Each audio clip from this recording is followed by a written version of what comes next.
Good afternoon, and welcome into another episode of Capitol View, a weekly webcast brought to you by the Daily Journal and djournal.com, coming to you every Monday around 2 p.m. I'm your host, Brad Locke, joined as always by Bobby Harrison, the Daily Journal's Capitol Bureau Chief, stationed down there in Jackson. Bobby, how you doing on this fine, rainy Monday?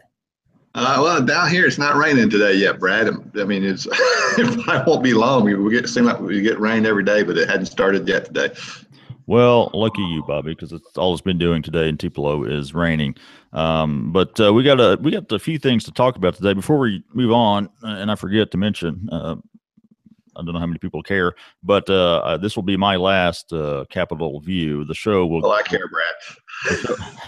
The show will go on without me. I'm sure. I've taken a new position here at the Journal as a senior sports writer. We're trying to replace the recently retired Gene Phelps, who has been here for 31 years covering sports. And so huge shoes to fill. Anybody who knows Gene also knows that I have fashionable shoes to fill. He has quite the collection of sneakers and such.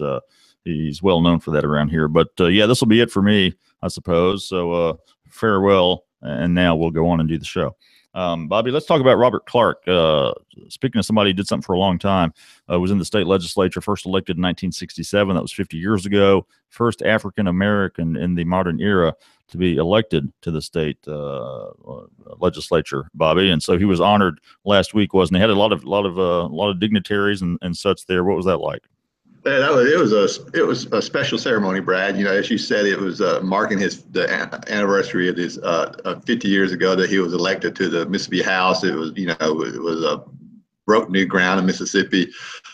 He's a special man in so many ways, very humble, but persistent, and he was elected. He began serving in '68, and he ended his service. Gosh, I'm not in front of me now, but but 04, and his son actually took his seat and has done a good job representing Holmes County in that area. But Robert Clark was a patch setter in so many different ways for Mississippi politics, and so it was a just honor. There were a lot of dignitaries there. Benny Thompson, congressman from over in the Delta, who is the first black African-American congressman from Mississippi in the modern era. He was there to honor Robert Clark, as Philip Gunn, the Speaker of the House, Phil Bryant, the governor. Ed Perry, who served in the House with Robert Clark. He was also elected in '67 from Oxford. He's not in the House any longer either, but he spoke. He was at the ceremony and spoke glowingly of Robert Clark. Yeah, and Bobby, I know back. This was before my time, but back in the and this was well before you started covering the state capitol. But still, back in '67, when he got elected, and then he was the first member. It was not an easy go for him. I mean, people wouldn't sit next to him; they wouldn't recognize him to speak on issues, and he just kind of had to gut it out there for a while, didn't he? Right. He said, almost like, in class, I don't know if you ever had this experience, Brad, but sometimes I got to sit by myself in the class, so away from everybody else, so I wouldn't interrupt the class when I was in elementary school. Not And you. he ended up sort of sitting at a desk by himself. If you look at this house chamber, you have what you call desk mates. The desks are right beside each other. Right. He was there in the corner by himself.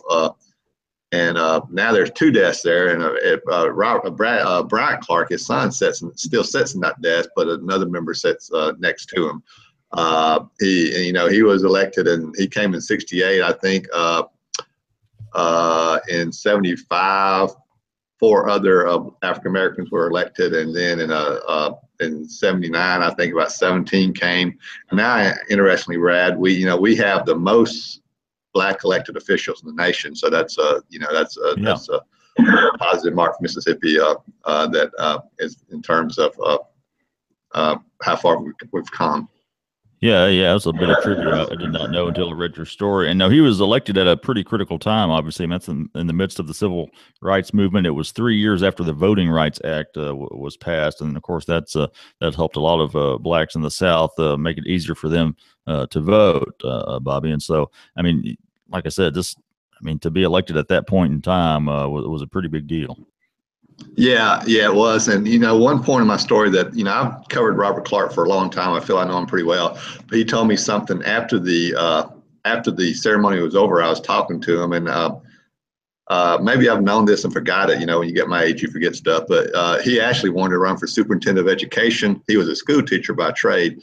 And when the white superintendent found out he wanted to run for superintendent of education, the superintendent fired him from his school teaching position, and then the law was changed to make the superintendent appointed in Holmes County, so he couldn't run for the office. So he said, well, I might as well run for the legislature, and lo and behold, he was elected. Wow. Yeah. Man, that's quite the story, and he's still kicking at 88, Bobby. So looks like he's doing all right. Nice to see him honored there for the 50th anniversary of his election. And one thing, real quick, we mentioned the first since the 1800s. I think most people who studied Mississippi history in school know this, but maybe a lot of people don't outside of the state. There were African American lawmakers way back when after the Civil War, right? But it's kind of a different deal, wasn't it? Right. They were, during what, we'd known as the period after the Civil War, they were, the federal government was still kind of in charge. And there were a lot of black lawmakers elected and to not only, a lot of black politicians elected not only to the legislature, but to a lot of positions in Mississippi. So, yeah, that's absolutely correct.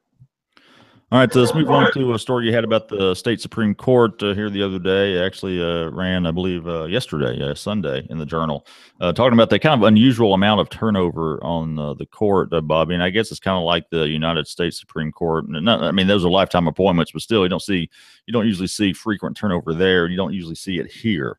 But Bobby, we've had quite a bit of it, and Phil Bryant has had a chance to make maybe more appointments than most governors would, hadn't he? Yeah, and I guess it's just a coincidence, but it just seems like there's been so many unusual occurrences happening with the Supreme Court over the past couple of years. It kind of began in late 2015 when David Chandler, Northern District Supreme Court Justice, announced he was retiring from the Supreme Court and accepting the position as Commissioner of the Child Protection Services. About that same time, Bubba Pierce, a member from the Southern District, announced he was stepping down and becoming the head at the Judicial College at the University of Mississippi. And then Ann Lamar, a Northern District Supreme Court Justice, just retired. And so, those are three real quick. And then just last week, Jess Dickerson from the Southern District announced he was retiring to replace David Chandler as head of the Child Protection Services. Chandler is, I guess, retiring from public life, and so the governor got to appoint people to all those positions, with the exception of the Lamar position. In that position, there was an election, and Maxwell from that was, I think, Bobby Chamberlain from over in DeSoto County won that election. Right. But the governor's getting to make three appointments. What happens when a Supreme Court justice retires, Brad, is the governor gets to make an appointment to fill out that term. So, and then that normally what happens, the person who the governor appoints has a real good chance to win election to a full 8-year term. So the governor has some influence on the Supreme Court now. 3 members he appointed. And so we'll see what that means for the state judiciary. And you have to forgive my ignorance on this, Bobby, but I noticed that you had a list of when when a judge's term ends and when they're up again for re-election. And a lot of times the term doesn't end until like 2 years after the election. How does that? I know they serve like staggered terms. How does that work? Yeah, they serve staggered terms, and the way the math works out, I think there's 2, Brad. One in the Southern District, and I think one in the Central District, where take the Chief Justice Bill Waller, for instance. I think he's up for re-election, I think, in November of 2020. Yeah. But his term doesn't end until 2022. So theoretically, he could get beat in November, and he'd still have over a year to serve in the Supreme Court. That actually happened one time when controversial Chuck McCrae, who was a sort of colorful Supreme Court justice, he was defeated, but he had that term in the Southern District where he was, even after he was defeated, he stayed in office for more than a year. What most people think would happen is you lose the election, you just would go ahead and retire early. and then the person who won the election could take that post. But if my memory serves me correctly, Justice McCray served out the remainder of his term, so and didn't leave early. Interesting. Okay, and you mentioned that it's probably just a coincidence. That's what Bill Waller said too, the Chief Justice. And then there's the Jay Hughes from Oxford, the Democrat, who says it's suspicious that all these judges are stepping down during this short time span. So, but I think what he said, yeah. Well, I think what he said, he was getting tired of the political party selecting the Supreme Court justice instead of the people and through the election process, and that has to a certain extent occurred in the sense Phil Bryant represents the Republican Party. I mean, as I said, he's appointed 3 members who will have appointed 3 members who will probably be there for a long time. Well, shift gears to one last topic here, talking about the Mississippi Book Festival coming up. I know the Capitol is undergoing some renovations, new flooring, carpet, and some other, and certain parts of it are closed, but they're still going to have the Mississippi Book Festival on Saturday, 9 o'clock in the morning until 5 p.m., Bobby. And this is what, the 3rd annual event of this? Yeah. Now, I know a good bit about this thing, not because I've actually gone myself, but my wife goes every year. Huh. She's a reader in the family. And I think there was over 6,000 people that attracted last year. There's big names there. Greg Iles from Natchez is sort of a nationally known, he is a nationally known writer now, and several of his books have been made into movies. Not that that's any indication that the book's a good book, but I mean, that makes him more nationally known. Richard Ford, who was born here in Jackson, a Pulitzer Prize winner, he's going to he wrote a book called A Sports Writer, Brad. He's going to be here, and then over 100 writers and all, and it's kind of a big deal. They used the Capitol grounds and the Capitol and next door Galloway United Methodist Church. They also use that for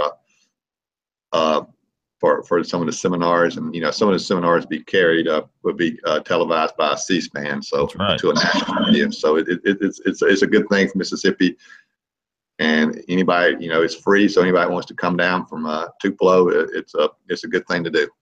Yeah, they're going to have more than 220 authors on hand. They attracted more than 6,200 people to last year's event, so hopefully it keeps growing. So good stuff as always, Bobby, and thanks to everyone for tuning in to Capitol View. Again, coming to you every Monday around 2 o'clock. If you don't catch it live, just watch the replay at djournal.com. Be sure to check Bobby's work in the Daily Journal. He's got something in there pretty much every day, also at djournal.com. You can follow him on Twitter at Bobby Harrison 9. You can follow me on Twitter too, at Brad Locke, if you're a sports fan. Again, I'm moving over to the sports department. So this is it for me.